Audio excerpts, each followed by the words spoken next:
Pag sinabing Romanya, automatic Dracula agad ang iniisip ng iba, lalo na sa mga taga-Europe.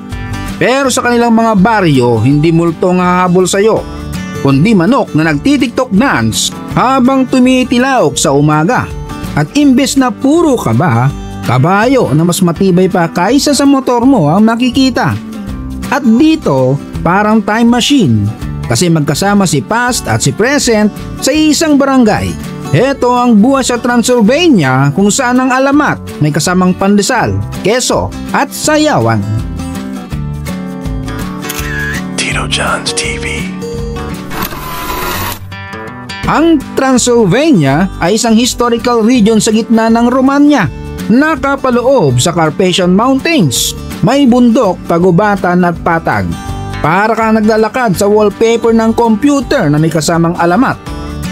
Hindi lang simpleng probinsya ito, dating parte ng Kingdom of Hungary. Sumali rin sa Austro-Hungarian Empire at ngayon nasa Romanya na. Parang jowa na ilang beses na nagpalit ng karelasyon, pero okay pa rin lumalaban. Sa mga baryo ng Transylvania, pinili pa rin ng mga tao ang mabuhay ng simple at sinauna. Tuwing umaga hindi cellphone alarm ang gigising sa'yo, kundi tilaok ng manok na parang may concert tour. At syempre may dagdag sound effect pa ang kampana ng simbahan, parang free wake up call courtesy of Father Parish. Ang bawat miyembro ng pamilya maagang gumigising hindi para mag-scroll sa TikTok, kundi para mag-araro, magtanim at magpakain ng hayop. Ang buhay nila parang kalendaryo ng nature. Tuwing spring, magtatanim. Autumn, mag-aani. At kung winter, abay magtiis ng snow at kumain ng tinabi nilang dilata. At saka magpainit gamit sa sangkaterbang kahoy na parang bundle sale sa Ace Hardware. Pagdating sa daan, hindi lahat sementado. Kaya ready ka lagi sa dirt road na mas makipot pa sa love life mo. Ang mga bahay, gawa sa kahoy at bato at kapag malamig ang umaga, may usok na lumalabas sa chimney. Parang lahat ng bahay, nag-i-emote at nagdadrama sa hangin. May mga modernong kotse na rin dito, pero marami pa rin nakasakay sa kabayo. Hindi dahil cosplay ng cowboy, kundi dahil mas tipid, mas praktikal, at mas matibay pa sa gasolina. Hindi Ferrari, Tesla o Rolls Royce na may payong ang tunay na yaman nila, kundi kabayo. Kasi yung malakas na kabayo, kayang dumaan sa putikan, umakyat ng bundok, at tumawid sa snow ng parang wala lang. Kung kotse mo low ride, baka sumuko pa bago makarating sa baryo. Sa kalsada ng mga baryo, madalas mo makikita ang karitong hila ng kabayo, punong-puno ng dayami o minsan buong pamilya papuntang Sunday Mass. Parang grab car pero grab horse edition. Ang trabaho rito, teamwork makes the dream work.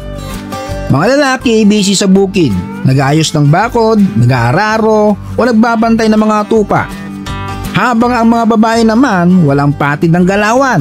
Nagluluto ng tinapay sa clay oven, gumagawa ng keso, nagpe-preserve ng prutas at gulay at syempre nag-aalaga pa ng mga chikiting. Walang pahinga pero solid ang samahan.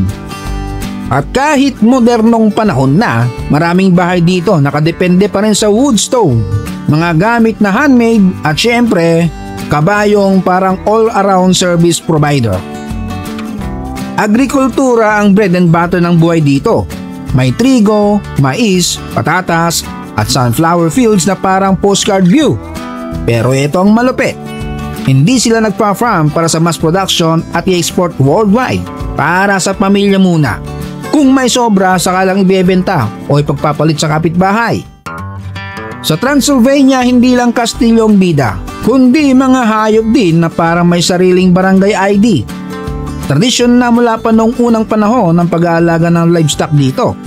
May tupa, kambing, baka, at syempre every summer, inaakyat sila sa bundok parang field trip. Tapos pag winter, balik sa lowlands. At ang gatas abay hindi basta gatas, ginagawang keso na nakatago pa sa balat ng tupa, parang nature's own Tupperware. At syempre may mga manok bibe at gansa. Hindi lang itlog at karne, kundi pati feathers para sa unan. Kaya kahit malamig, may soft na bedding ka, astig. Pag summer naman, ginugupit tinatambak at ginagawa pang giant ice cream cone sa parang. Tapos kabayo ulit ang delivery truck pabalik ng Kamalig. Sila ang OG Grab Express, pero hindi lang trabaho ang buhay dito, solid ang community spirit. Sama-sama sa pag-aani, sama-sama pa may kasal, may libig, may festa, sama-sama pa rin.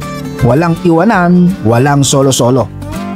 Yung mga kabataan minsan umaalis papuntang city o abroad para magtrabaho, pero karamihan bumabalik din kasi iba pa rin ang hatak ng lupa at tradisyon. Ngayon uso na rin ang rural tourism. Mga turista gustong matikman ang homemade food, makakita ng totoong shepherds na nag-aalaga ng tupa at matulog sa traditional wooden houses na parang time travel lodging.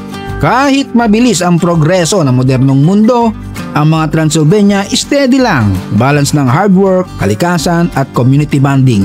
Para sa kanila, hindi lang survival ang lifestyle na to, kundi identity, heritage at syempre, pride. May challenge din syempre, lalo na kung winter at minsan problema sa pera. Pero buhay pa rin lumalaban at nananatiling isa sa huling strongholds ng tradisyonal na European life. At syempre ang musika, dito hindi na pampalipas oras ang tugtog. Ito ang kwento, emosyon at kasaysayan ng bawat henerasyon. At kapag may sayawan, social bonding yan. Weddings, pista, religious holidays. Sama-samang sumasayaw parang TikTok trends pero mas legit at walang filter. Yan ang Transylvanian village life, hindi lang kwento ng kababalaghan, kundi totoong buhay na puno ng hirap, saya, tradisyon at pagmamalaki. So yan, kung gusto nyo pa ng kwento na may halong tawa at aral, subscribe ka na sa Tito Jones TV. Shoutout sa mga Agsalog family ng Isabela, kay Hamdan Lucas, Erwin Galleros, Jonat Patricio, Bakaling Daily VD from Agusan del Sur, Mindanao, Marjan Barbasa, kay Baby Lisel Sunga na magto 2 months na, for entertainment ng Davao City, Ricardo Rufo, Don Adventure from Antipolo City, at happy birthday kay Jill Hernandez ng Nagoya, Japan. Salamat sa panonood, hanggang sa muli.